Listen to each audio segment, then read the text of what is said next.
A city in the heart of California is sinking, not from an earthquake, not slipping into the sea. It is being pulled down from below, crushed by the weight of the sky. The agricultural town of Corcoran has subsided as much as 11.5 feet in just 14 years. Its own levee, built to protect it from floods, now has to be rebuilt at a cost of $10 million just to keep up with the sinking ground.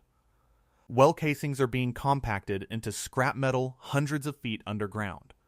The very floodplains are being redrawn by an invisible force. But here is the detail that tells the real story. This isn't a natural disaster. It is an economic decision. Corcoran is sinking because the ground beneath it has become an enormous, dying sponge. To understand what is happening, you have to look at what isn't there anymore. The water. Every year, massive agricultural operations pump billions of gallons of groundwater from the aquifer beneath the San Joaquin Valley to grow crops. The water held up the earth. Now, it's gone, and the land is collapsing into the void. This is the part the headlines do not capture. When the land sinks, the storage is gone forever. Assistant Professor Mehdi Namadi at UC Riverside puts it this way. Think of a sponge. If you squeeze water out and never let it soak again, it flattens and hardens. That's what's happening underground. This process is called subsidence. And in the Central Valley, it has created a bowl of sinking land now clearly visible from space. But the real story is not that a single town is sinking. It is what that sinking ground is breaking along the way, and what it signals for the rest of the country. Zoom out, and the geography makes the mechanism terrifyingly clear. The sinking is not just happening under Corcoran. It is happening across the entire San Joaquin Valley, an agricultural engine for the world. And it has crippled one of the most critical pieces of water infrastructure in the United States. The California Aqueduct. A massive concrete canal that carries water hundreds of miles to Southern California. NASA and the California Department of Water Resources have confirmed that sections of the aqueduct have sunk so far that their flow capacity has been choked off by up to 20%. The thirst of the valley is breaking the straw that serves the cities. The sinking land carries a hidden cost too, a quantifiable loss of wealth. A forthcoming study from UC Riverside calculated that homes in these subsiding areas have lost between 2.4 and 5.8% of their sale value. Nearly $1.87 billion in housing wealth just vanished into the sinking earth. This is the first failure. The ground under our feet, once thought of as a permanent, reliable reserve, is being pumped dry and destroyed in the process. It is a slow-motion collapse 100 feet down that is now showing up in foundation cracks and broken canals on the surface.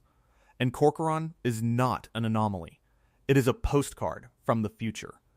Travel 1,500 miles east to the High Plains, and you find the same process playing out on an almost unimaginable scale. Beneath 8 states, from South Dakota to Texas, lies the Ogallala Aquifer, a colossal underground reservoir that holds as much water as Lake Huron. It supports a $35 billion agricultural economy, and it is being drained at a rate that defies reason. A 2023 investigation by the New York Times found that in some regions, groundwater is being extracted 14 times faster than rainfall can possibly replenish it. This is not a withdrawal, it is a mining operation, an emptying of a finite resource that took millions of years to accumulate. Once the Ogallala is gone, it is gone for geologic time. Fields of corn and cotton across Kansas and Nebraska are being watered by a ghost, a savings account being rapidly, deliberately drained to zero. The Dust Bowl of the 1930s was a crisis of weather. This is a crisis of engineering, of pumps that can pull water from the earth faster than the earth can reclaim it. The ground is not just a resource. It is a structure, and we are systematically weakening it across the entire western half of the nation. Now here is the part nobody is putting on the national news. This hidden crisis underground is colliding with a much more visible one on the surface. For 2 decades, the American Southwest has been locked in a megadrought. The great reservoirs, Lake Mead and Lake Powell, have become icons of scarcity. Their bathtub rings show where the water used to be, stark white lines on the canyon walls marking a fleet of ghost water that supplied a generation. These 2 reservoirs, the largest in the country, are the linchpins of the Colorado River system, providing water for roughly 40 million people across 7 states and Mexico. Las Vegas, Phoenix, Denver, Los Angeles. All of them drink from this one, single overstressed river. The problem is not just the drought. The problem is math. The 1922 Colorado River Compact, the century-old legal document that governs the river, allocated more water to the basin states than the river actually carries in an average year. For decades, the system got by on reserves, on surplus. Now, the surplus is gone. The 2 decades of drought simply exposed the fatal flaw in the system's core programming. This is not a future problem. It is a crisis of the immediate present. As of today, July 8th, 2026, the entire legal framework managing this water supply is set to expire. The 2007 Interim Guidelines, a temporary patch that has governed water cuts and reservoir operations for nearly 20 years, expires on December 31st, 2026. That is less than 6 months from now. The 7 states of the river basin were tasked with creating a new plan, a successor to those guidelines. They missed their deadline in late 2025. They missed another revised deadline on February 14th, 2026. The states could not agree. The upper basin states, Colorado, Wyoming, Utah, and New Mexico, are at odds with the lower basin Arizona, California, and Nevada. On May 1st, 2026, the lower basin states submitted their own joint proposal for how to manage the shortages for the next 2 years. The upper basin has a competing vision. Years of negotiation have led to an impasse. The federal government is now legally obligated to step in. Camille Kalimlum-Tutin, the Commissioner of the U.S. Bureau of Reclamation, is now the ultimate arbiter. Her agency is tasked with creating a federal plan, what they call a preferred alternative, by October of this year. Shanti Rossett, a policy manager for the colossal Metropolitan Water District of Southern California, perfectly summarized the stakes. Replacing the 2007 guidelines, she said in May, is not a routine policy update. It is a fundamental reset of how the system may be operated going forward. A fundamental reset. For 40 million people, Colorado's governor, Jared Polis, was even more direct. The Colorado River has changed dramatically over the last 2 decades, and our operating rules need to change with it. The old rules are dead. The river they were written for is gone. And with only months left on the clock, the biggest water users in the West are deadlocked over who will have to sacrifice the most. Who will have to let fields go fallow? Who will have to tell new suburbs they can no longer be built?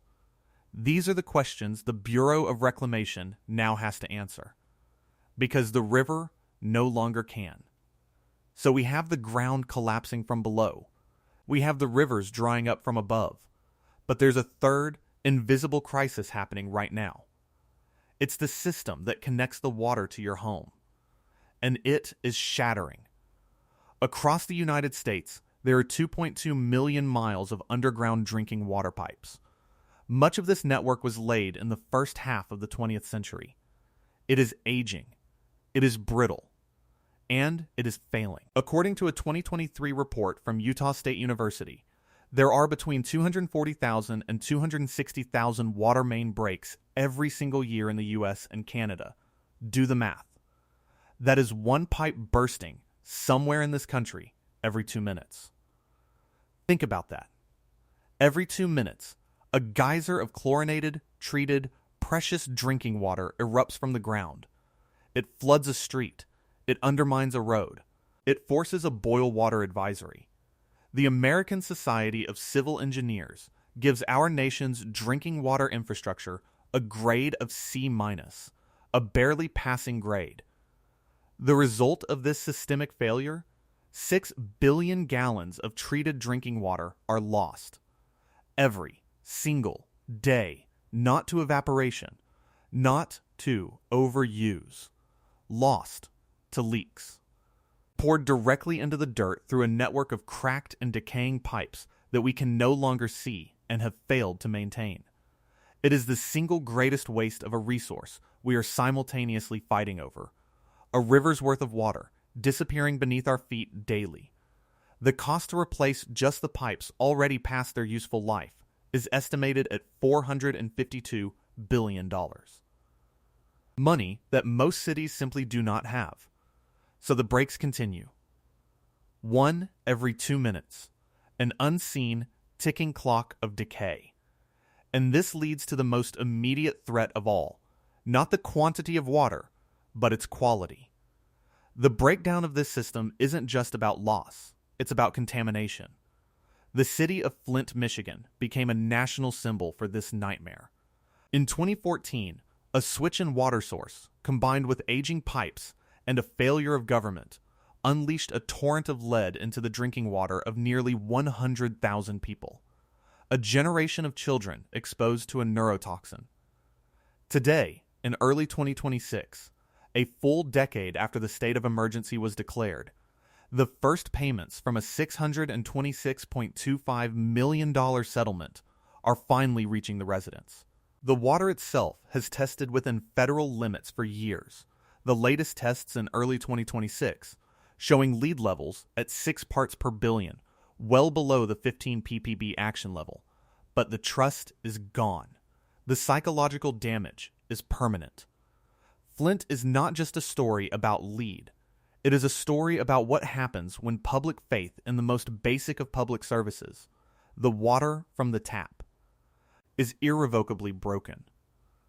In 2022, the same nightmare unfolded in Jackson, Mississippi. A total collapse of the city's water treatment facility left 150,000 people without any running water at all. For weeks. Today, the system is under the control of a court-appointed third-party manager, JXN Water. A city in the United States has lost control of its own water system because it was allowed to fail so completely.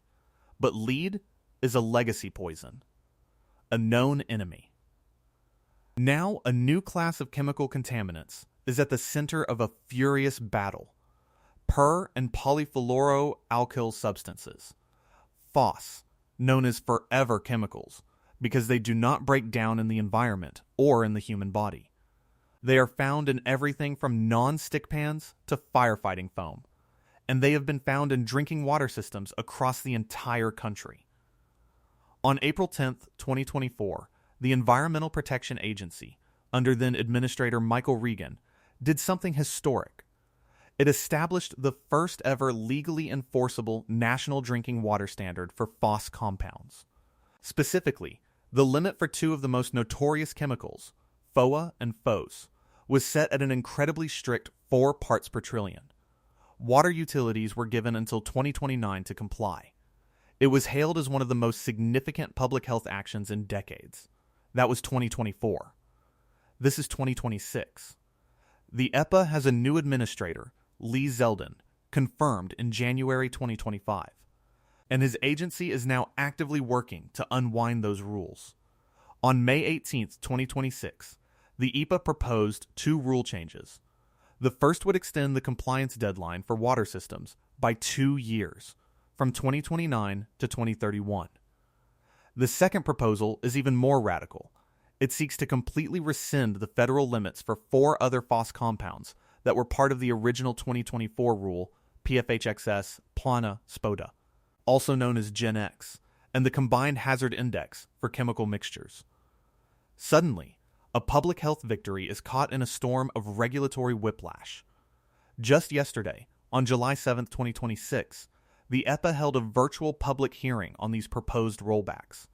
The public comment period remains open until July 20th. The battle over forever chemicals is not a settled debate. It is happening right now, in comment portals and agency meetings.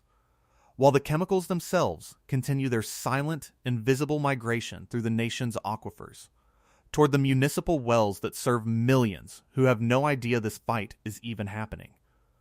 And so, here we are. In the summer of 2026, the drought map, once centered on the arid Southwest, has shifted. In the spring of this year, an unprecedented drought left 94% of the Southeast, a region thought to be water-rich, under severe hydrologic stress. The problem is no longer regional. It is national. It is structural. We are drawing down our ancient underground reserves faster than nature can refill them, permanently destroying the aquifers as we go. We are fighting over the last drops of our greatest rivers, governed by rules written for a climate that no longer exists. All while the delivery system for that water, the 2.2 million miles of pipe under our streets, crumbles from neglect, wasting billions of gallons of treated water a day. And into that failing system, we face a wave of chemical contaminants and a government now questioning its own will to regulate them. Each crisis magnifies the others. Drought forces more groundwater pumping. More pumping causes more subsidence. And aging pipes are more likely to break and allow contaminants to enter the system. It is one single, interconnected story of decline. The warnings have been issued for decades. By scientists, by engineers, by climatologists. But what is happening now is not a warning anymore. It is the consequence. It is the bill coming due for a century of taking the one resource that enables life itself for granted. It is the quiet, slow-motion emergency that doesn't get breaking news alerts, but will define the security and prosperity of this country for the next 100 years. 3 questions hang over the nation tonight. When the legal framework for the Colorado River expires in less than 180 days, will the federal government impose cuts so severe they crash the agricultural economies of Arizona and Southern California? How many more cities will have to face their own Flint or Jackson moment before the nation commits the hundreds of billions required to fix its crumbling pipes? And can we regulate the invisible poisons in our water when the political will to do so evaporates with each new election cycle? The ground beneath Corcoran, California, will sink a little further tonight. Imperceptibly, the water level in Lake Mead will drop another fraction of an inch, unseen in the dark. Deep underground, in an aquifer somewhere in the Midwest, a molecule of PFAS will drift a few feet closer to a public well. These are not dramatic events. They are slow, persistent, and relentless processes. The crisis is not a singular event. It is a condition, one we are all now living in.